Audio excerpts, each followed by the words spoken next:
Oi, welcome back to another video on the channel. We are back with another episode of the off season, back with best 17s, and today we set our sights on the Parramatta Eels. Now, since making the grand final in 2022, Parramatta have been on a bit of a downward trend, failing to make finals appearances these last couple seasons.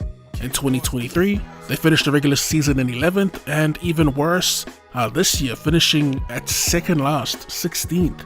Even had a damn playoff for that dreaded wooden spoon. Now, as we look towards 2025, they will be without a couple of regulars in their 17. As we take a look right now here, the losses. Heading into the new season, they'll be without Deja Anasi, Regan Campbell-Gillard, Zach Cheney, Clint Gutherson, Morgan Harper, young talents Ethan Sanders, and another mainstay in Micah Sivo. And to their list of new recruits, Josh Adokar, Dean Hawkins, Isaiah Yongi, Zach Lomax, Joash Papali, Jordan Samrani, and Jack Williams. So looking at that, they actually did decent. They didn't really buy anyone that could fill the void of a Regan Campbell-Gillard. Maybe they get that out of Jack Williams, who knows. They did strike gold with that Zach Lomax signing though. He wasn't a top 3 winger in the league at the time he signed with them, and everything else is like a middle of the road stuff. They also have a spot open in their top 30. Not sure if they'll sign anyone or just promote someone like a Charlie Geimer, who looked pretty decent, as he's currently on the development list. But yeah, let's dive into my best 17.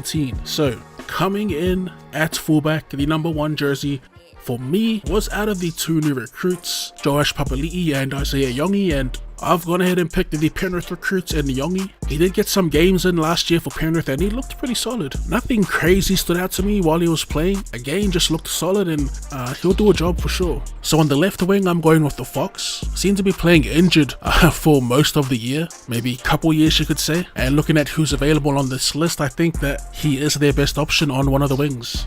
And hopefully he's injury free. Left centre, one of their staples in these past couple of years, usually was the fill-in outside back, and that is Bailey Simonson. He makes my best 17. He's really picked up his game over this last season. On the right side of the field, another staple in the Parramatta back line, that is Will Bensini. One of Parramatta's criticisms over the years was that they had no outside backs or no strike outside backs, and he's sort of turned himself into one of those. And finally, on the right wing to complete the back 5. I know this lad is wanting to play centre and he'll most likely end up there, but in my opinion, I think you get the best out of Zach Lomax when he is on the wing.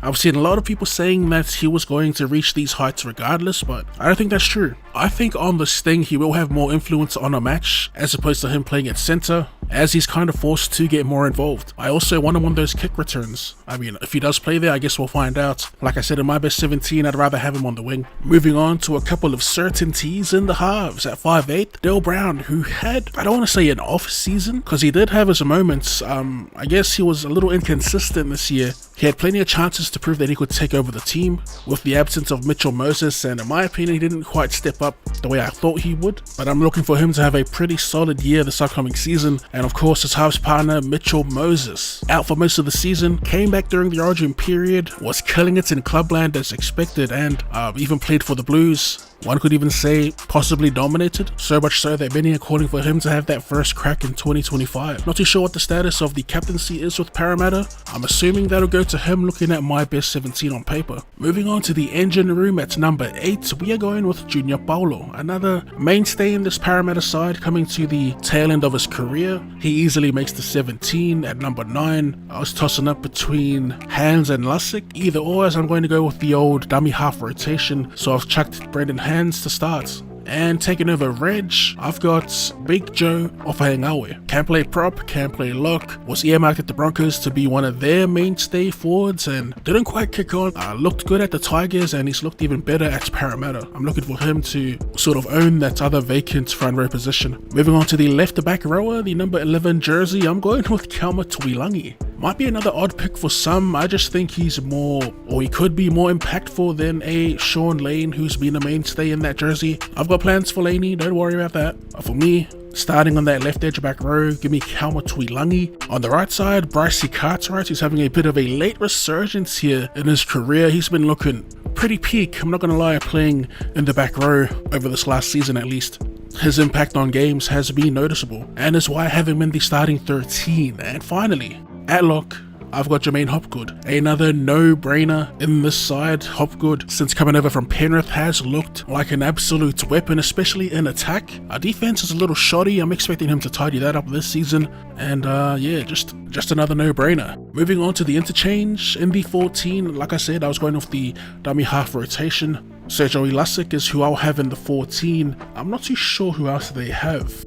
In the 15, Ryan Madison has his moments in matches, can be impactful off the bench, and is a solid pick for anyone. 16, Sean Lane, who I will be playing through the middle due to him being an absolute skyscraper. Just having that big body through the middle. Had a few decent matches in the front row for them last season as well. And him having the ability to play on an edge as well makes him an even more important pick to come off the bench. And finally, in the 17, new recruit Jack Williams. One of those no-nonsense, hard-nosed type middle forwards.